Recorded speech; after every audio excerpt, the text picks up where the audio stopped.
నమస్తే, welcome to Swaraj news. ముందుగా headlines.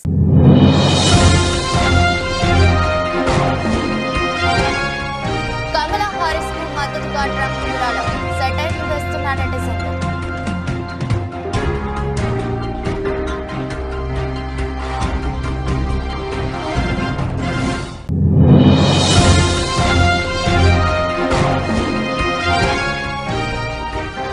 బుద్ధి వైకల్యం ప్రమాదకరం, స్మితా సబర్వాల్ పై మంత్రి సీతక్క ఆగ్రహం.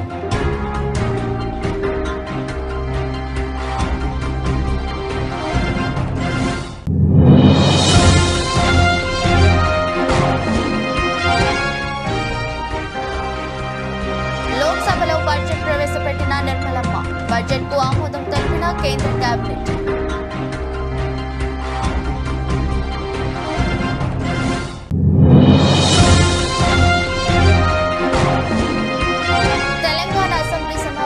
ప్రారంభం, లాస్యానందకు శాసనసభ సంతాపం, సభ రేపటికి వాయిదా.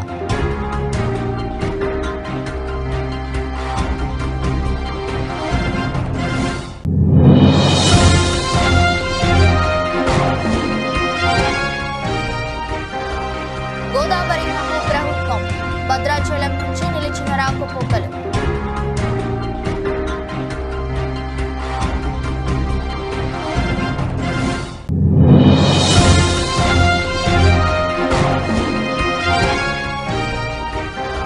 నాడు నేడుపై విచారణకు ప్రభుత్వం ఆదేశాలు, అసెంబ్లీలో చర్చించిన నాయకులు.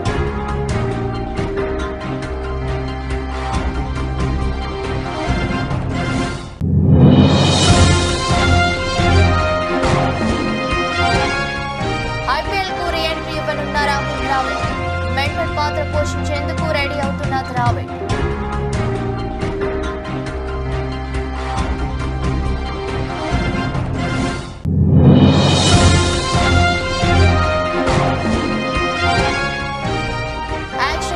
బాలయ్య, కెఎస్ రవీంద్ర దర్శకత్వంలో ఎన్టీకే 109.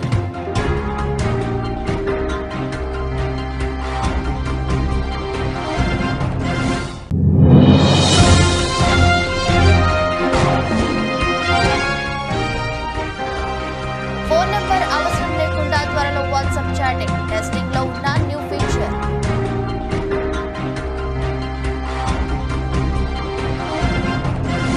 అమెరికా అధ్యక్ష రేసు నుంచి జో బైడెన్ తప్పుకోవడం, డెమోక్రటిక్ అభ్యర్థిగా ఉపాధ్యక్షురాలు కమలా హారిస్ పేరును ఆయన ప్రతిపాదించడం, మద్దతు కూడగట్టుకునేందుకు ఆమె ప్రయత్నాలు ముమ్మరం చేయడం, అదే టైంలో రిపబ్లికన్ అభ్యర్థి డొనాల్డ్ ట్రంప్ ఆమెను లక్ష్యంగా చేసుకుని విమర్శలు గుప్పించడం చకచకా జరిగిపోతున్నాయి. అయితే ఈలోపు సోషల్ మీడియాలో ఓ ఆసక్తికర చర్చ తెర మీదకు వచ్చింది. బైడెన్ వైదొలిగిన తర్వాత హారిస్ ప్రచారం బృందం 24 గంటల్లో $81 మిలియన్ విరాళాలను సేకరించింది. దీంట్లో 60% తొలిసారి దాతల నుంచి వచ్చినవే కావడం గమనార్హం. మరి కమలా హారిస్ కు డొనాల్డ్ ట్రంప్ ఇచ్చిన కానుక సంగతి ఏంటి అని కొందరు సోషల్ మీడియా వేదికగా సెటైర్లు పేలుస్తున్నారు. అయితే ఇది ఇప్పట్లో జరిగింది కాదు. 2011 సెప్టెంబర్లో కమలా హారిస్ కాలిఫోర్నియా అటార్నీ జనరల్ గా ఉన్నారు. ఆమె మళ్లీ పోటీ చేయడం కోసం ఆమెకు మద్దతుగా విరాళాల సేకరణ జరిగింది. ఆ సమయంలో ట్రంప్ తరపున $6,000 డొనేషన్ కమలా హారిస్ కు వెళ్లింది. ఇందులో $5,000 ట్రంప్ సంతకంతో కూడిన చెక్ డొనేషన్ రూపంలో ఆమెకు వెళ్లింది. మరో $1,000 2013 ఫిబ్రవరిలో ట్రంప్ పేరిట హారిస్ ఖాతాలోకి వెళ్లింది. ఇక 2014 జూన్లో California attorney general re-election committee సభ్యురాలైన ట్రంప్ కూతురు ఇవాంకా మరో $2,000 విరాళంగా ఇచ్చారు. అంటే మొత్తంగా ట్రంప్ కుటుంబం $8,000 డొనేషన్ రూపంలో కమలా హారిస్ కు మద్దతుగా ఇచ్చిందన్నమాట. అయితే ఇది ఆ కుటుంబం కావాలని చేసిన పనేం కాదు. అప్పటి న్యూయార్క్ ప్రాసిక్యూటర్ ఎరిక్ స్నిడెర్మాన్ కమలా హారిస్ తరపున ఫండ్ రైజర్ ఉండగా ఆయన విజ్ఞప్తి మేరకు ట్రంప్ కుటుంబం అలా డొనేషన్లు ఇచ్చింది. ఇక ఇప్పుడు ఆ డొనేషన్ ప్రస్తావన తెర మీదకు వచ్చింది. ఫ్లోరిడా డెమోక్రటిక్ సభ్యుడు జెరెడ్ మాస్కోవిట్జ్ ఎక్స్ వేదికగా తెలివైన పెట్టుబడి అని చేసిన ట్వీట్ ఒకటి చర్చనీయాంశమైంది. ఆమె ఇప్పుడు డెమోక్రటిక్ అభ్యర్థి కాబట్టి ఆ డబ్బును ఉపయోగించుకోలేరని మరో నెటిజన్ సెటైర్ వేశారు. ట్రంప్ దీనికి ఏం సమాధానం చెప్తారో అంటూ మరో వ్యక్తి కామెంట్ చేశారు. అంగవైకల్యం కంటే బుద్ధి వైకల్యం చాలా ప్రమాదకరమని అంటున్నారు తెలంగాణ మంత్రి సీతక్క. ఐఏఎస్ అధికారిని స్మిత సబర్వాల్ దివ్యాంగుల కోటా కామెంట్లపై నెలకొన్న వివాదంపై మీడియాతో చిట్చాట్ సందర్భంగా సీతక్క తన అభిప్రాయం వ్యక్తం చేశారు. అంగవైకల్యం కంటే బుద్ధి వైకల్యం ప్రమాదకరం, అంత అవగాహన ఉందని మాట్లాడే వాళ్ళు ఇతరుల అభిప్రాయాలు గుర్తించకపోవడం కరెక్ట్ కాదు. అది వాళ్ళ మానసిక వైకల్యం. ఐపీఎస్ కు ఫిజికల్ ఫిట్నెస్ అవసరం, పోలీసులకు కలెక్టర్లకు తేడా తెలియదా? ఒక అధికారి ఉండి ఆమె అలా మాట్లాడటం తప్పు. ఆమె అలా మాట్లాడకుండా ఉండాల్సింది. ఆమె వ్యాఖ్యలు సీఎం దృష్టికి తీసుకెళ్తా అని మంత్రి సీతక్క అన్నారు. ఇదిలా ఉంటే తన ఎక్స్ పోస్ట్ వివాదం కావడంతో ఆమె నిన్న దానికి వివరణ ఇచ్చారు. ఎవరిని కించపరిచే ఉద్దేశం లేదని, తాను తన వ్యాఖ్యలకు కట్టుబడి ఉంటానని అన్నారు ఆమె. ఆపై వివాదం మరింత ముదిరింది. ఆమెపై ఇటు తెలంగాణలో అటు ఏపీలోనూ పిఎస్లలో ఫిర్యాదులు నమోదయ్యాయి. తాజాగా ఆమె సాక్షి టీవీతో ఫోన్ లైన్లోనూ మాట్లాడారు. నేను ఎవరినో కించపరచడానికో లేదంటే కాంట్రవర్సీ కోసమో ఆ వ్యాఖ్యలు చేయలేదు. యూపీఎస్సీలో సంస్కరణలు తీసుకురావడానికి కేంద్రం నుంచి సీనియర్ ఫీల్డ్ వర్కర్ చేసిన అధికారుల అభిప్రాయం తీసుకుంటుంది. రిజర్వేషన్ల అంశంలో నేను నా అభిప్రాయాన్ని మాత్రమే తెలియజేశానని అంటున్నారు. పార్లమెంటు వర్షాకాల సమావేశాలు వరుసగా రెండో రోజు మంగళవారం ప్రారంభమయ్యాయి. ఇవాళ కేంద్ర ప్రభుత్వం 2024-25 ఆర్థిక సంవత్సరంలో మిగిలిన 8 నెలల కాలానికి వార్షిక బడ్జెట్ను ప్రవేశపెట్టింది. ఉదయం 11 గంటలకు ఆర్థిక మంత్రి నిర్మలా సీతారామన్ లోక్సభలో బడ్జెట్ను ప్రవేశపెట్టారు. సార్వత్రిక ఎన్నికలకు ముందు ఈ ఏడాది ఫిబ్రవరిలో నిర్మలమ్మ తాత్కాలిక బడ్జెట్ ప్రవేశపెట్టిన విషయం తెలిసిందే. ఇక కేంద్రంలో మరోసారి మోదీ ప్రభుత్వం అధికారంలోకి రావడంతో ఇవాళ ప్రస్తుత ఆర్థిక సంవత్సరానికి సంబంధించి పూర్తిస్థాయి బడ్జెట్ను ప్రవేశపెట్టారు. విద్యా నైపుణ్యాభివృద్ధి కోసం 1,48,000 కోట్లు ఖర్చు చేస్తామని ఆర్థిక మంత్రి నిర్మలా సీతారామన్ అన్నారు. ఉద్యోగాలు కల్పన, నైపుణ్యాభివృద్ధికి రెండో ప్రాధాన్యత ఇస్తున్నామని చెప్పారు. సంఘటిత రంగంలో ఈపీఎఫ్ఓలో నమోదైన కార్మికులకు నెల జీతం ప్రభుత్వం చెల్లిస్తుందని వెల్లడించారు. పార్లమెంట్లో 2024-25 కేంద్ర బడ్జెట్ను నిర్మలా ప్రవేశపెట్టారు. 9 ప్రధాన అంశాల కారణంగా ఈ బడ్జెట్ తయారైంది. వ్యవసాయంలో ఉత్పాదకత పెంపు, స్వయం సమృద్ధి సాధించడం ప్రధానమని చెప్పారు. వాతావరణ మార్పులకు అనుగుణంగా 9 నూతన వంగడాలు అందుబాటులోకి తీసుకొస్తామని తెలిపారు. ఏపీ రాజధాని అమరావతి అభివృద్ధికి 1,000 కోట్ల ఆర్థిక సాయం ప్రకటించారు. ఏకంగా 15,000 కోట్లు ఆర్థిక సాయం ఇవ్వనున్నట్లు తన బడ్జెట్ ప్రసంగంలో విత్త మంత్రి వెల్లడించారు. అవసరాన్ని బట్టి భవిష్యత్తులో మరిన్ని అదనపు నిధులు అందజేస్తామని తెలిపారు.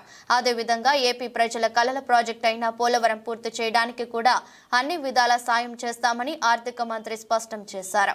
హైదరాబాద్ బెంగళూరు పారిశ్రామిక కారిడార్ అభివృద్ధికి ప్రత్యేక నిధులు ఇవ్వనున్నట్లు పేర్కొన్నారు. గృహ నిర్మాణానికి 2.2 లక్షల కోట్లు కేటాయించారు. వచ్చే 5 ఏళ్లలో అర్బన్ హౌసింగ్ కోసం ఈ మొత్తాన్ని ఖర్చు చేస్తామని తెలిపారు. ఇక గ్రామీణ అభివృద్ధికి 2.26 లక్షల కోట్లు కేటాయించారు. ముద్రా రుణాలను 10 లక్షల నుంచి 20 లక్షలకు పెంచారు. మౌలిక సదుపాయాల కల్పనకు బడ్జెట్లో మరోసారి పెద్దపీట వేశారు. ఇన్ఫ్రాస్ట్రక్చర్ కోసం బడ్జెట్లో 11.11 లక్షల కోట్లు కేటాయించారు. ఇది జీడీపీలో 3.4% సమానమని చెప్పారు. అదేవిధంగా చిన్న మధ్య తరహా పరిశ్రమల అభివృద్ధికి తాము ఆర్థిక సాయం చేస్తామని నిర్మలా సీతారామన్ తెలిపారు. ఎంఎస్ఎంఈ క్లస్టర్లు, నూతన సిడ్బీ బ్యాంక్ బ్రాంచీలు ఏర్పాటు చేస్తామని చెప్పారు. ఎగుమతుల సేవల కోసం ప్రత్యేక ప్లాట్ఫామ్ ఏర్పాటు చేయనున్నట్లు వెల్లడించారు. అదేవిధంగా 500 పెద్ద కంపెనీల్లో 1 కోటి మంది యువతకు ఉద్యోగాలను కల్పిస్తామని ప్రకటించారు. తెలంగాణ అసెంబ్లీ బడ్జెట్ సమావేశాలు ప్రారంభమయ్యాయి. Cantonment BRS MLA Lasya Nandita మృతి పట్ల శాసనసభ సంతాపం ప్రకటించింది. శాసనసభ ముగిసిన వెంటనే బీఎస్సీ సమావేశం జరగనుంది. ఈ సమావేశంలో అసెంబ్లీ నిర్వహణ తేదీలను ఖరారు చేయనున్నారు. 10 రోజుల పాటు సభను నిర్వహించాలని ప్రభుత్వం సూత్రప్రాయంగా నిర్ణయించినట్లు సమాచారం.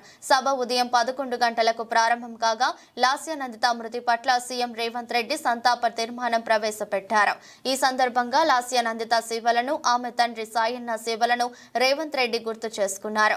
అనంతరం శాసనసభ వ్యవహారాల మంత్రి శ్రీధర్ బాబు, రవాణా శాఖ మంత్రి పొన్నం ప్రభాకర్, ఎమ్మెల్యేలు కేటీఆర్, తలసాని శ్రీనివాస్ యాదవ్, సునీత లక్ష్మారెడ్డి, ముఠా గోపాల్, రాజశేఖర్ రెడ్డి, కేపీ వివేకానంద్ గౌడ్, కూనంనేని సాంబశివరావు, ఏలేటి మహేశ్వర్ రెడ్డి, పాయల్ శంకర్, మక్కాన్ సింగ్, రాజ్ ఠాకూర్, శ్రీ గణేష్ లాస్యానందిత మృతి పట్ల సంతాపం ప్రకటిస్తూ సీఎం రేవంత్ రెడ్డి తీర్మానాన్ని బలపరిచారు.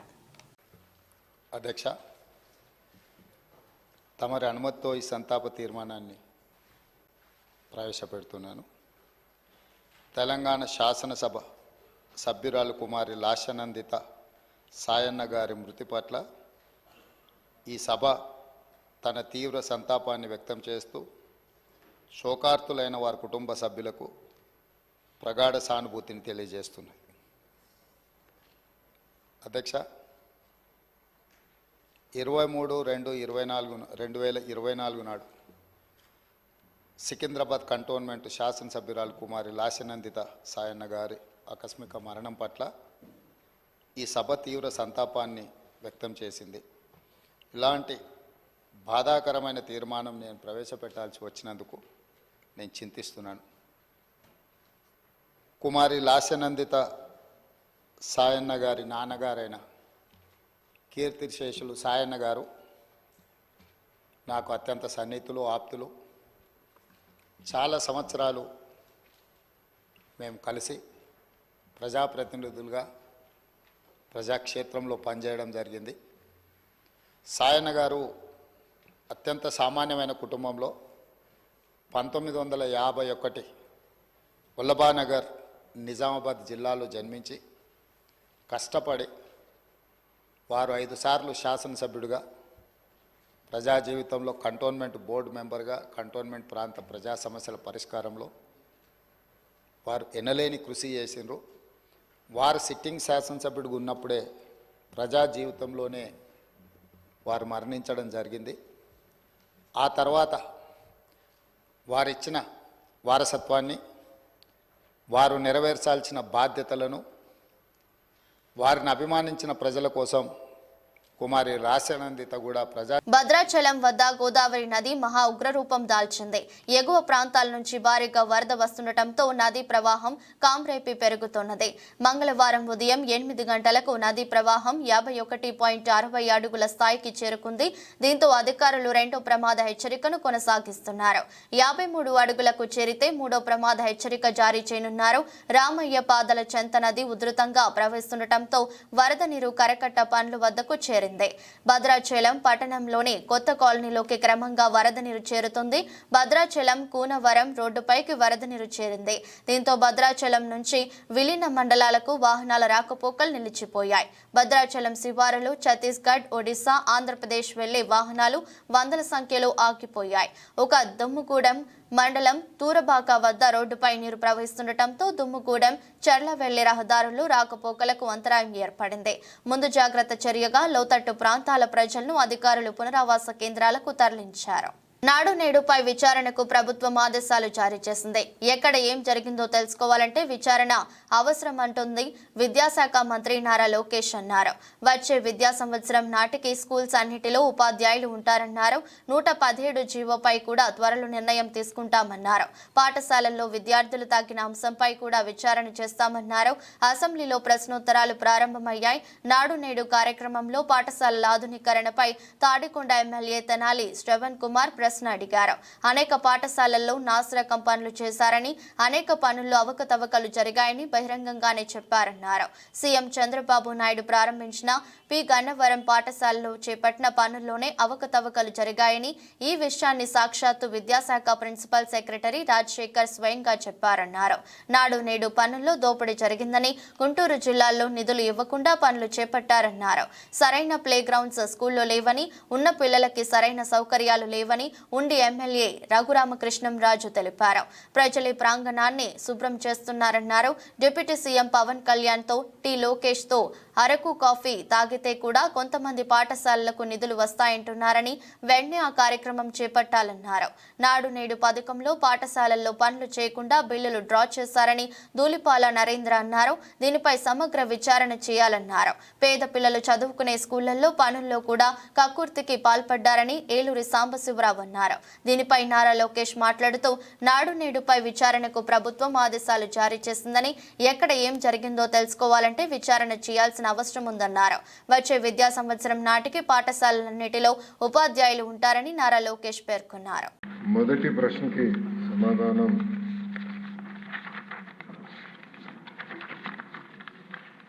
మొదటి విడత కింద 15,713 పాఠశాలల్లో ఈ కార్యక్రమం చేపట్టడం జరిగింది. కానీ మొదటి విడత పూర్తి చేసడానికి ఇంకొక 880 కోట్ల 39 లక్షల రూపాయలు అవసరం ఉంది. రెండో విడత కింద 22,311 పాఠశాలలో పనులు చేపట్టడం జరిగింది. కానీ ఇది కూడా పూర్తి చేసేదానికి 3,907.75 కోట్ల రూపాయలు అవసరం ఉంది. మూడో విడత కింద 14,845 పాఠశాలల్లో ఎలాంటి పనులు ప్రారంభించలేదు. ఆ పాఠశాలలో ఈ కార్యక్రమం పూర్తి చేసేదానికి 3,088 కోట్ల రూపాయలు అవసరం ఉంది. రెండో ప్రశ్న వివరాలు. నిధులు కేటాయింపులు ఖర్చులు ఎనెక్షర్ 1లో. అధ్యక్ష, ఓవరాల్ రాష్ట్రంలో 88 ప్రభుత్వ పాలిటెక్నిక్లు ఉన్నాయి, 174 ప్రైవేట్ పాలిటెక్నిక్లు ఉన్నాయి. అధ్యక్ష, అడ్మిషన్స్ కానీ ఒక్కసారి చూస్తే ప్రభుత్వ పాలిటెక్నిక్లో 61%, అధ్యక్ష, ప్రైవేట్లో 40%, అధ్యక్ష.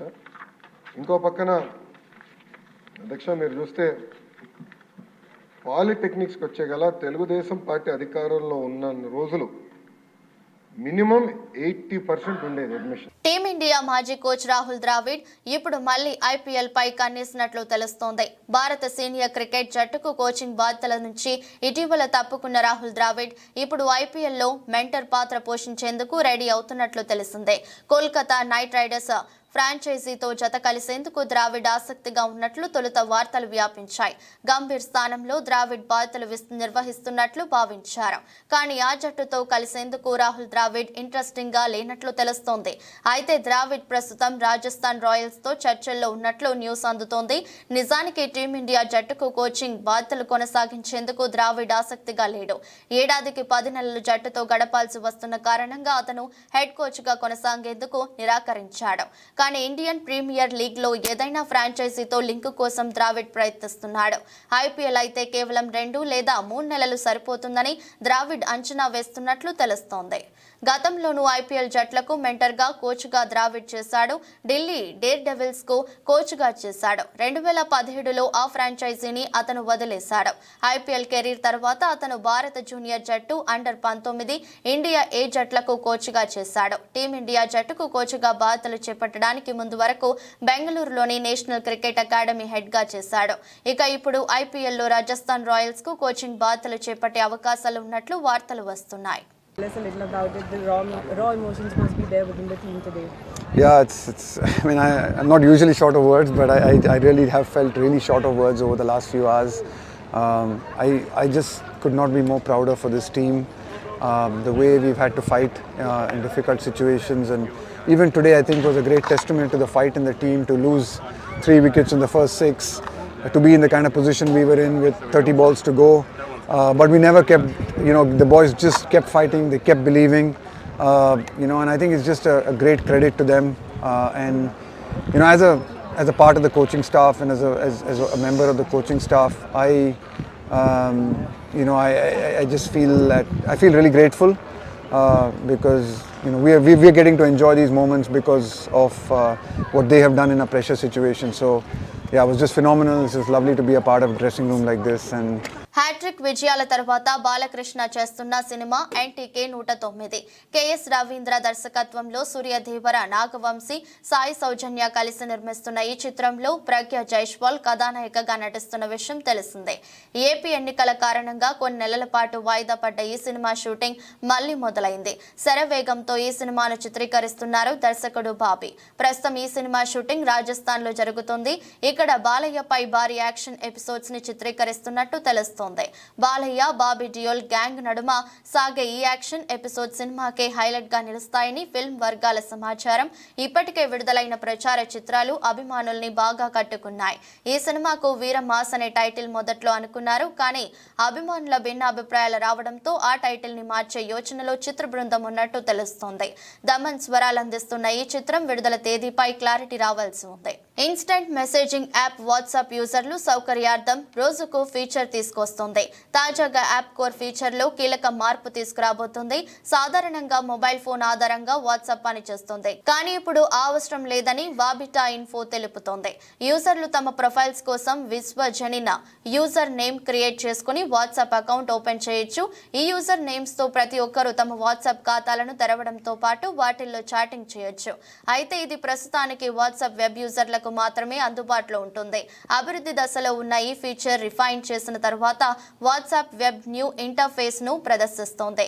ఫోన్ నంబర్ షేర్ చేసుకోకుండానే ఆన్లైన్ లో యూజర్లు అనేబుల్ చేసుకోవడానికి, ఇతరులతో కనెక్ట్ కావడంలో ప్రైవసీకి ప్రాధాన్యం కల్పిస్తారు. కొత్తగా క్రియేట్ చేసుకునే యూజర్ నేమ్ వల్ల ప్రైవసీకి అదనపు లేయర్ కానున్నది.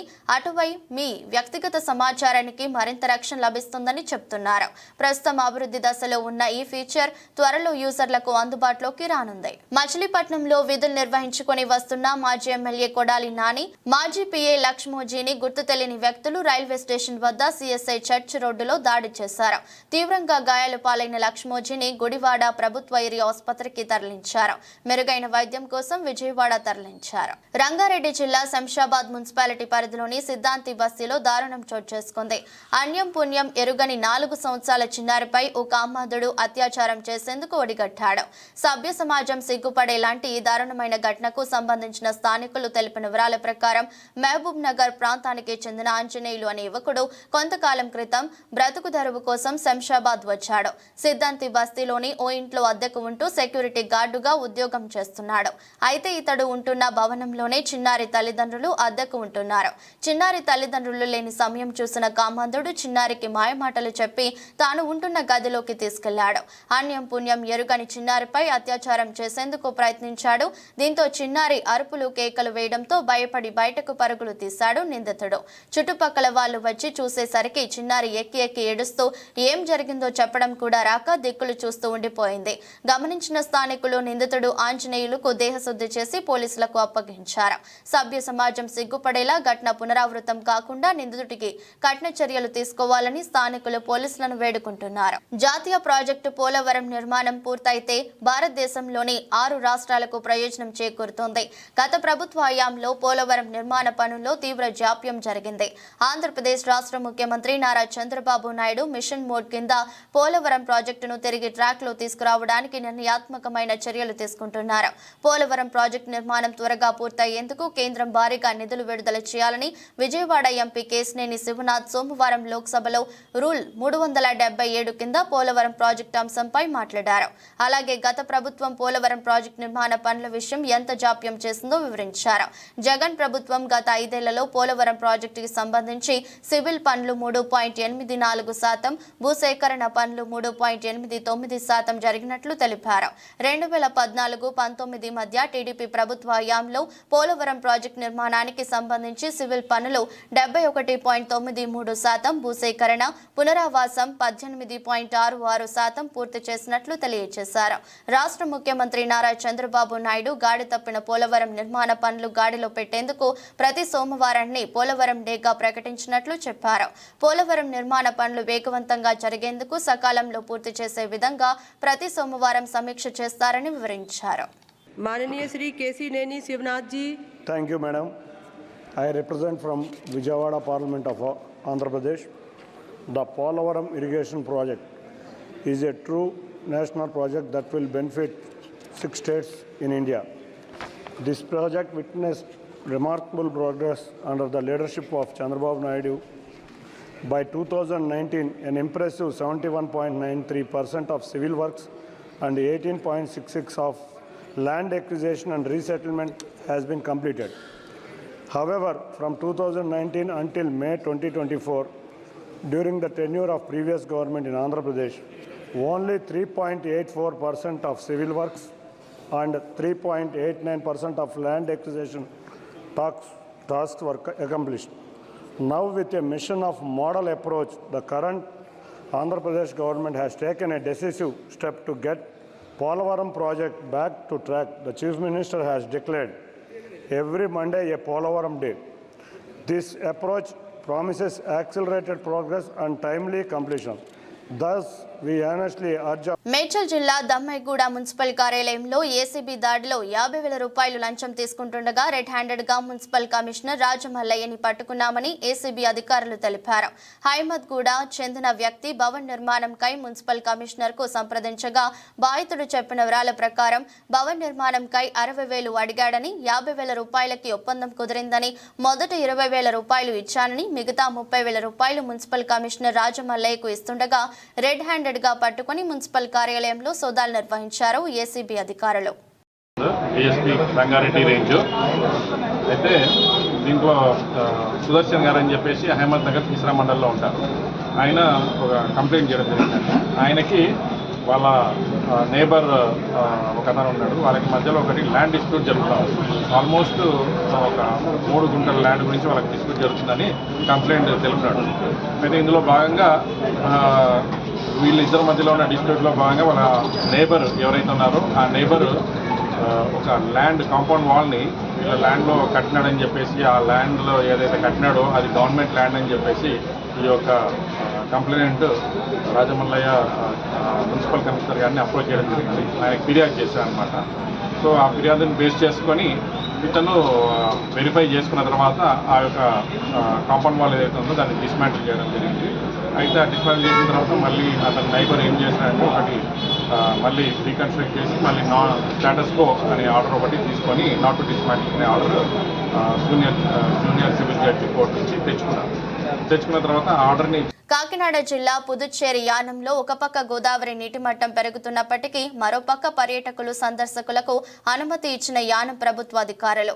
గోదావరి నదికి ఒక పక్క బురద నీరు వరద రూపంలో వస్తుంది.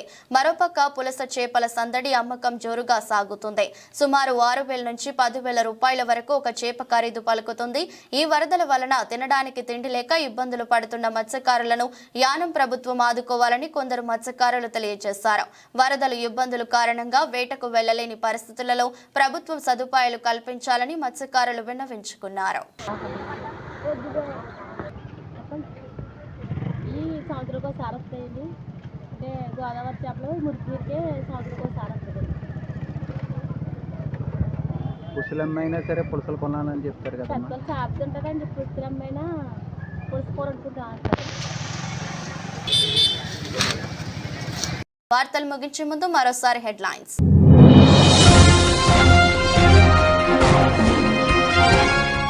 కమలా హారిస్ కు మద్దతుగా ట్రంప్ విరాళం, సెటైర్లు వేస్తున్న నెటిజన్లు.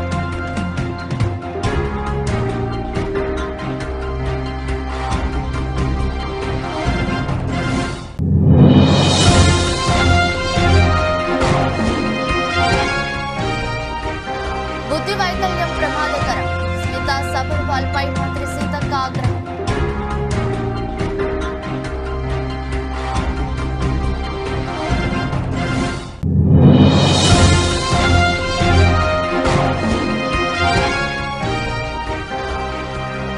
లోక్సభలో బడ్జెట్ ప్రవేశపెట్టిన నిర్మలమ్మ, బడ్జెట్ కు ఆమోదం తెలిపిన కేంద్ర కేబినెట్.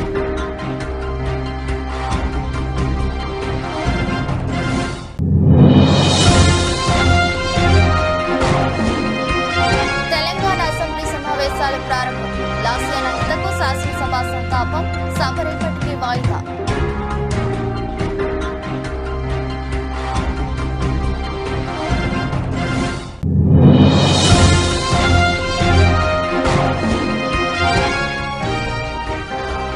గోదావరి నమ్ము ప్రభుత్వం, భద్రాచలం నుంచి నిలిచిన రాకపోకలు.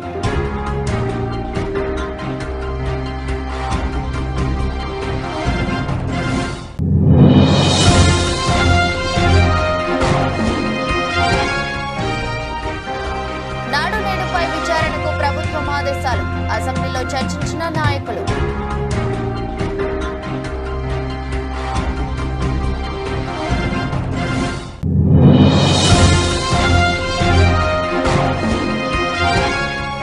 ఐపీఎల్ కు రీ-ఎంట్రీ ఇవ్వనున్న రాహుల్ ద్రావిడ్, మెంటర్ పాత్ర పోషించేందుకు రెడీ అవుతున్న ద్రావిడ్.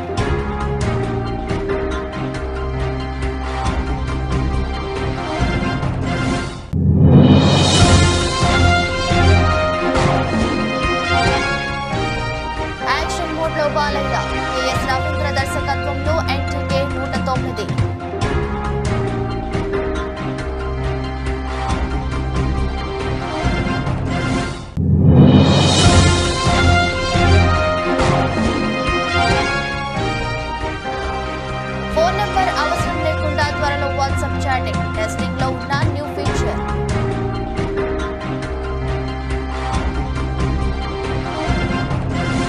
ఇది రోజు బులెటిన్. మరో బులెటిన్లో మళ్ళీ కలుద్దాం. అంతవరకు సెలవు. నమస్కారం.